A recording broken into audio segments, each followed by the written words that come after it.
Assalamualaikum warahmatullahi wabarakatuh. Salam sejahtera dan salam Malaysia Madani. Kata orang, tak kenal maka tak cinta. Nama diberi Nurul Wahidah Azlin binti Azrul. Berumur 16 tahun, bersekolah di Sekolah Menengah Kebangsaan Seri Perak dan kod sekolah AEA 3039.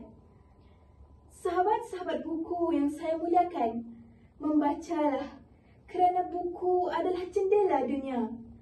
Andai patah sayap Raja Wali, bertongkat jua saya kemari. Bukan untuk mencari calon suami, tetapi untuk kita bersama-sama memahami mauduk bicara buku hari ini yang bertajuk Rumah Tak Semestinya Bahagia.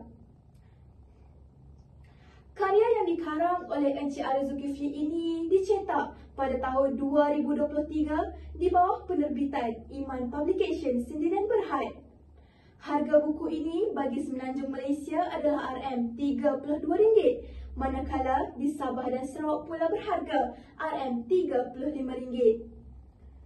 Tema utama yang terdapat dalam novel ini adalah tentang nilai kasih sayang dalam kekeluargaan dan nilai persaudaraan meskipun berbeza darah dan keturunan, serta nilai keinsafan atas kekhilafan masa lalu.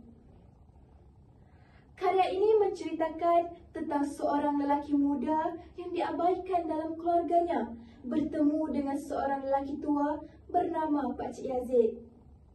Novel dengan 317 halaman ini dan sisipan kandungan sebanyak 32 bab mempunyai pelbagai iktibar yang dapat dijadikan pengajaran bagi setiap peringkat umur. Jadi, marilah kita bersama-sama mengamati dan menghayati novel ini dengan lebih terperinci. Karya ini mengisahkan tentang seorang lelaki muda bernama Ahmad Ain yang merupakan seorang anak tunggal. Dia sering diabaikan oleh ibu bapanya di rumah. Tersekat dalam menyuarakan pendapat, dirinya seolah-olah halimunan sehingga tiada sebarang komunikasi wujud antara ibu bapa dan anak. Dalam masa yang sama, dia menyimpan satu rahsia yang cukup sulit dibicarakan secara umum. Ahmad pernah terjebak dalam perhubungan songsang. Dosa ini sangat sulit untuknya ceritakan kepada ibu bapanya kerana mereka adalah orang masjid yang sangat dihormati ramai. Ahmad juga merupakan pelajar jurusan engineering.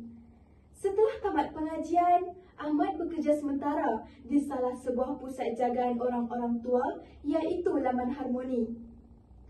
Hidupnya berubah apabila berjumpa dengan seorang lelaki tua bernama Pakcik Yazid iaitu salah seorang penghuni Laman Harmoni tersebut. Pakcik Yazid merupakan penghuni Laman Harmoni yang sangat pendiam dan perengus. Dia berubah setelah kematian isterinya akibat kanser dan ditinggalkan oleh anak-anaknya di pusat jagaan orang tua.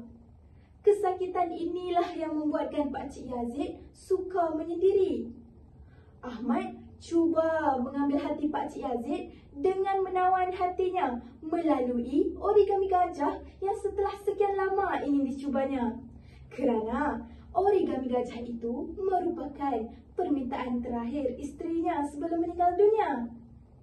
Lama-kelamaan hubungan mereka menjadi semakin akrab, saling bertukar cerita, suka dan duka.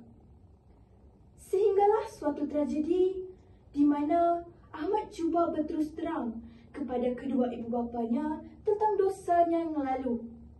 Ayah Ahmad terus menghalau Ahmad keluar daripada rumah kerana malu memiliki anak yang sebegitu. Ahmad tiada tempat lain yang hendak dituju kecuali Laman Harmoni. Akhirnya, Pakcik Yazid meminta Ahmad untuk menjadi anaknya dan memanggil dirinya ayah. Pengakhiran cerita ini sungguh mengharukan. Sungguh, novel ini mengajarkan kita bahawa kadangkala tempat pulang untuk kita berkeluh kesah tidak semestinya di rumah dengan darah daging kita sendiri. Novel ini banyak memberikan pengajaran kepada ibu bapa dan anak. Sebagai konklusi, ibu bapa haruslah lebih memahami dan menghargai anak-anak supaya mereka tidak merasa terabai. Komunikasi sangat penting dalam perhubungan kekeluargaan terutamanya. Sebagai manusia, kita tidak lari daripada membuat kesilapan. Jadi, kita haruslah saling memaafkan agar kehidupan menjadi lebih tenang. Akhir kata, marilah sama-sama kita membaca hasil karya Encik Arif Zulkifli ini. Sekian, wassalamualaikum warahmatullahi wabarakatuh.